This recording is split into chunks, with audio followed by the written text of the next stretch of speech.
मुंबई से एक बेहद डराने वाला मामला सामने आया है जहां एक डॉक्टर ने अपने 4 साल के पोते को कफ सिरप पिलाया जिसके 20 मिनट होते ही बच्चा अचानक से बेहोश हो गया।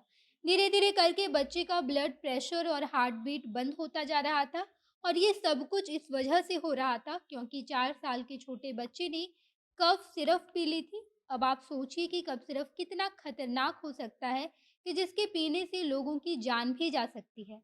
हालांकि यहाँ पर बच्चे की स्थिति फिलहाल ठीक है क्योंकि बच्चे की दादी पेशे से डॉक्टर हैं। तो बच्चा जैसे ही बेहोश हुआ, दादी लगातार बच्चे को सीपीआर देने लगी जिसके 17 मिनट के अंदर बच्चे को वापस होश आया है। इस वीडियो में हम आपको बताएंगे कि आखिर उस कफ सिरप में ऐसा क्या था जिसके पीते ही बच्चा बेहोश हो गया। सब कुछ आपको विस्तार से बताया जाएगा, लेकिन उससे पहले नमस्कार, मैं नेहा चौधरी कैमरा पर्सन विशाल के साथ और आप देख रहे हैं जनता जंक्शन।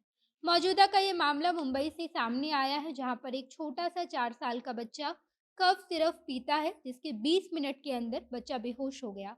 ये पूरी घटना बीते दिन 15 दिसंबर की है जहां पर बच्चे की दादी जो पेशे से डॉक्टर हैं और उनका नाम डॉक्टर मंगेशकर है, बीते दिन 15 सितंबर को बच्चे को अचानक से जोर जोर से खांसी होने लगती है जिसके बाद दादी ने बच्चे को कफ सिरप पिलाया जिसके 20 मिनट के अंदर ही पोते की हार्ट बीट बंद हो गई और धीरे धीरे करके बच्चा सांस लेना भी बंद कर रहा था, जिसके तुरंत बाद दादी बच्चे को लेकर अस्पताल जाने लगी और इस दौरान बच्चे को लगातार सीपीआर भी दिया जा रहा था जिसके 17 मिनट के बाद बच्चे को होश आया और डॉक्टर ने जब जांच पड़ताल किया तो वजह कफ सिरप बताया गया। जिसके बाद परिवार वालों ने पता लगाया कि आखिर उस कफ सिरप में ऐसा क्या था जिसके पीते ही बच्चा बेहोश हो गया। तो जांच की रिपोर्ट से ये पता चला कि उस कफ सिरप में क्लोरोफिन, रामाइन, डेक्स्ट्रोमेथोफर्न के कंपाउंड का कॉम्बिनेशन है जिसे एफडीए ने 4 साल पहले ही कम उम्र के बच्चों की दवाई के लिए इस्तेमाल करने पर बैन लगा दिया था।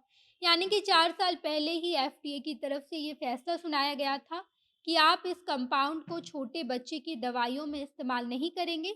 इस दवाई की कंपनी के बारे में जब पता लगाया गया तो ये सिर्फ किसी मल्टीनेशनल कंपनी के द्वारा बनाई गई थी और इस दवा पर ऐसा कुछ लिखा हुआ भी नहीं था कि इसमें क्लोरोफिन, रामाइन, डेक्स्ट्रोन, मेथोफर्न के कंपाउंड का कॉम्बिनेशन डाला गया है। इस वजह से डॉक्टर इस दवा को सभी मरीजों के लिए प्रिस्क्राइब करते रहे।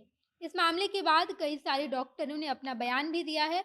डॉक्टरों का मानना है कि 4 साल से कम उम्र के बच्चों को कभी भी खांसी और सर्दी के लिए दवाई नहीं देनी चाहिए, बल्कि इसके लिए कोई घरेलू उपचार ही करनी चाहिए। इस मामले में वरिष्ठ बाल रोग विशेषज्ञ विजय येवाले का मानना है कि बच्चे के बेहोश होने के पीछे की वजह सीधे तौर पर दवाई नहीं है। ये कहना थोड़ा मुश्किल है क्योंकि जांच में इस बात की पुष्टि नहीं हुई है कि सिरप पीने की वजह से ही बच्चा बेहोश हुआ था।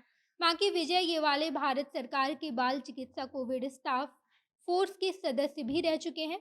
उन्होंने कहा कि मैं छोटे बच्चों के लिए कभी भी सिरप पीने की सलाह नहीं देता हूँ। कभी भी अगर छोटे बच्चे को खांसी जुकाम की शिकायत हो तो गर्म सिकाई या फिर नेजल स्लाइन से भी ठीक किया जा सकता है। बाकी इससे पहले भी 2017 में यूनाइटेड किंगडम की राष्ट्रीय स्वास्थ्य सेवा की एक प्रेस रिलीज जारी करके सभी अभिभावकों से आग्रह किया गया था कि जब भी छोटे बच्चे को खांसी या फिर जुकाम हो तो ऐसे में शहद और नींबू का इस्तेमाल करके बच्चे के खांसी को दूर किया जा सकता है। और इसके साथ साथ कोई भी ऐसी हार्ड सिरप या दवाइयों का इस्तेमाल नहीं करना चाहिए। हालांकि इससे पहले भी एक बार 66 बच्चों की मौत केवल इस वजह से हो गई थी क्योंकि उन बच्चों ने कफ सिरप पिया था। इस वजह से वर्ल्ड हेल्थ ऑर्गेनाइजेशन ने कफ सिरप पर बैन लगाया था। आप इस बारे में क्या सोचते हैं कमेंट बॉक्स में बताइएगा। आगे की तमाम खबरों के लिए जनता जंक्शन देखते रहिए। धन्यवाद।